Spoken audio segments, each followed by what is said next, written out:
Bienvenue sur ma chaîne Histoire ténébreuse. Installez-vous confortablement, éteignez les lumières. Je vais vous raconter une histoire qui vous donnera certainement des frissons jusqu'à la moelle épinière. Voyez-vous, c'est l'histoire d'un groupe d'amis qui vivent en Belgique et qui décident d'aller au Festival des Ardentes. Le vendredi à 18h, ils ont tous rendez-vous chez Max, l'aîné du groupe. Max, Elena, Chloé, Lucas et Fabrice partent à l'aventure pour un séjour de 3 jours au Festival des Ardentes. Entendons-nous bien, ce groupe va commettre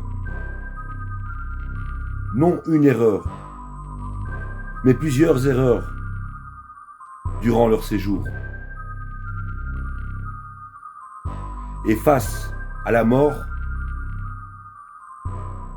personne ne gagne. Donc, le départ s'effectue à 18h un vendredi soir pour aller au Festival des Ardentes. Les 5 amis se retrouvent dans le véhicule et en prenant l'autoroute, ils évitent un accident mortel.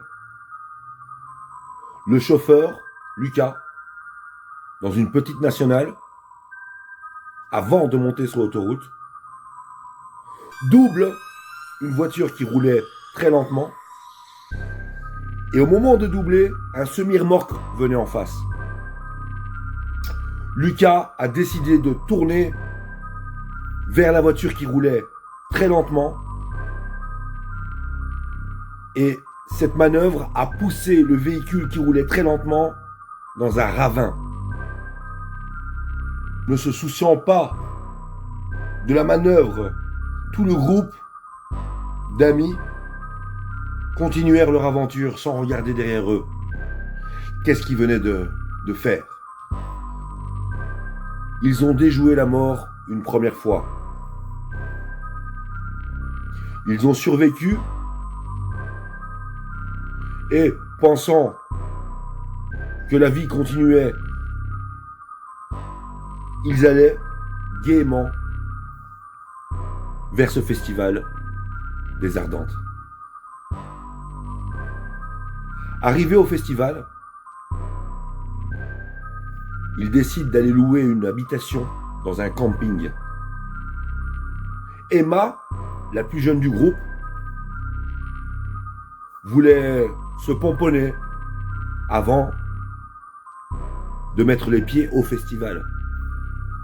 Mais les 4 autres, n'attendant plus, étant trop impatients, la laissa seule dans cette habitation et partirent au festival. Voyez-vous, Emma s'est décidée de prendre une douche car elle avait trop chaud, apparemment. Trop chaud, mais jusqu'à quel point? Quand elle finit de prendre sa douche,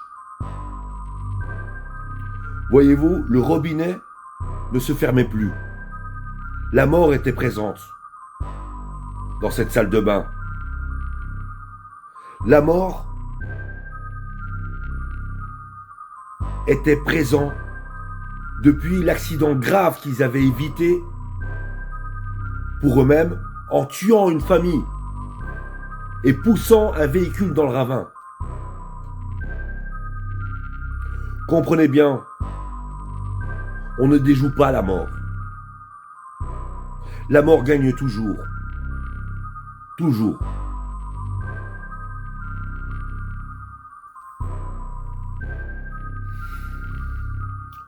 Se demandant pourquoi le robinet de la salle de bain, de sa douche, ne voulait plus s'arrêter, a commencé à stresser et à vouloir sortir de la salle de bain, quasi nu. En voulant ouvrir la porte de la salle de bain, elle s'aperçoit que la porte de la salle de bain, était fermée par une force qui était présente. L'eau chaude, devenant bouillantissime, enferma Emma dans cette salle de bain et est arrivée à l'étouffer au bout d'1 heure de temps. Emma est décédée à cause de la buée bouillonnante qui résonnait dans ces lieux. Lucas, se demandant où est Emma, dit à ses amis qui étaient au festival, au lieu d'être avec Emma dans l'habitation, de rentrer pour voir où en était Emma. Les 4 amis se dirigent vers l'habitation. À 5 mètres du porche, ils criaient tous « Emma! Emma! Emma !» Mais personne ne répondit. Lucas dit à ses amis « Allons la chercher. Vous, cherchez vers le bas de la maison. J'irai voir aux chambres. » Lucas se doutait que quelque chose n'allait pas. Se dirigeait vers les chambres, ne voyant pas Emma, et toujours en criant après Emma, « Emma! Emma !» se dirigeait vers la salle de bain. Lui, Lucas, a pu ouvrir cette porte de l'extérieur en sentant la poignée ultra brûlante. Il a commencé à stresser. La porte s'ouvrit, voyant son amie Emma au sol, avec sa peau qui se détachait. Sa peau était couleur rouge vif. La mort avait bien fait son travail.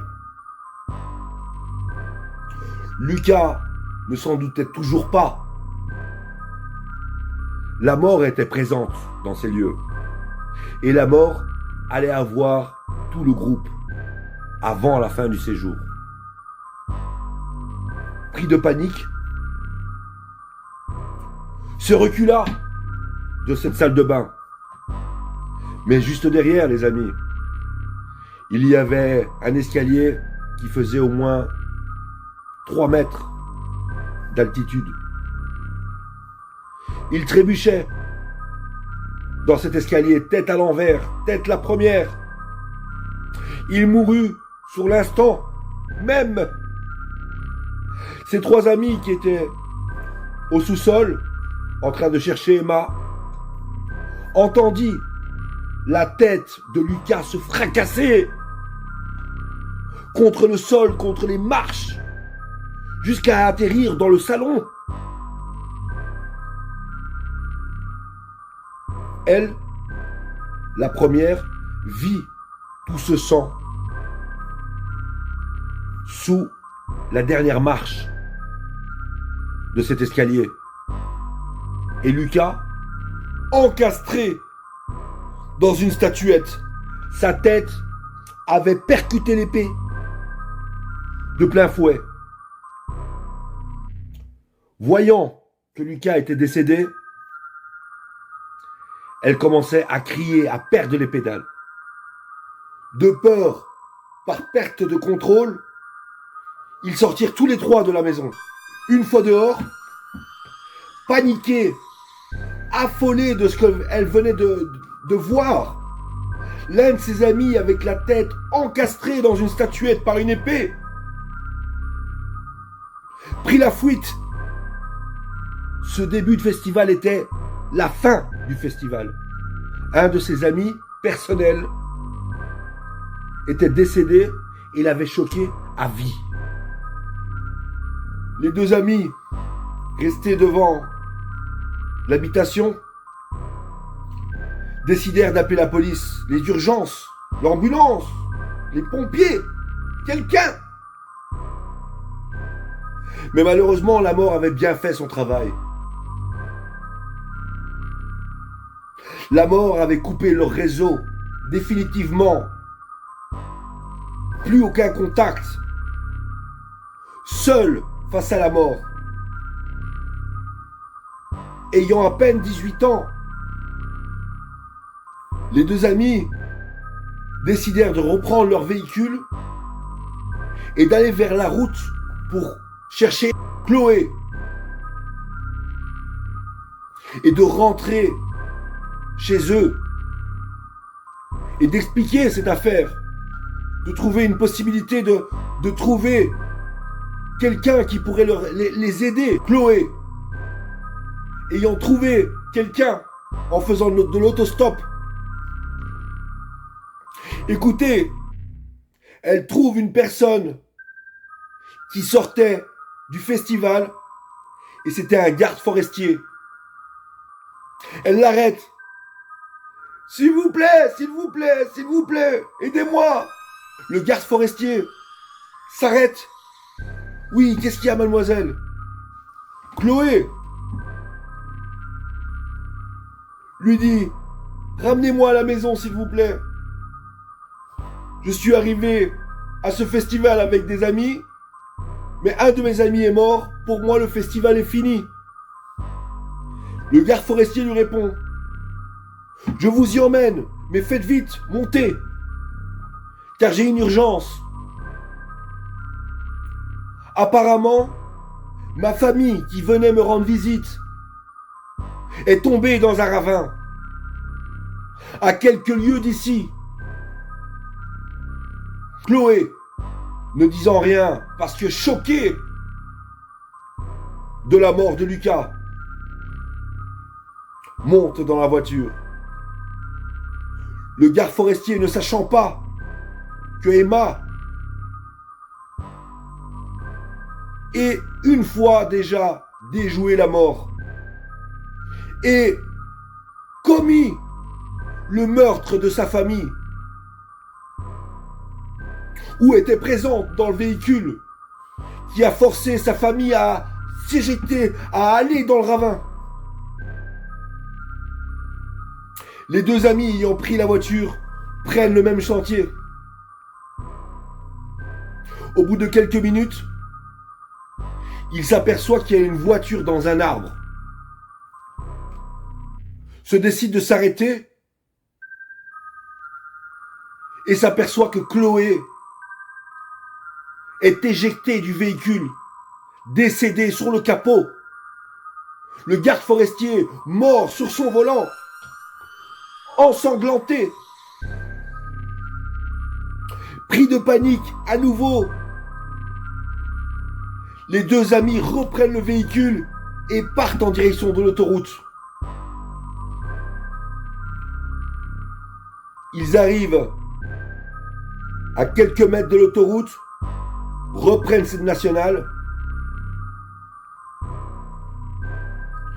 et au moment où ils arrivent au premier lieu d'accident où Lucas a forcé la voiture qui était sur la première bande à dévier dans le ravin, le camion revenait de sa course dans l'autre sens. La mort finalisa son travail. La mort a décidé de tuer les deux occupants du véhicule, les deux derniers amis des 5. Le semi-remorque les percutant de plein fouet en frontal. Et ainsi les tuant.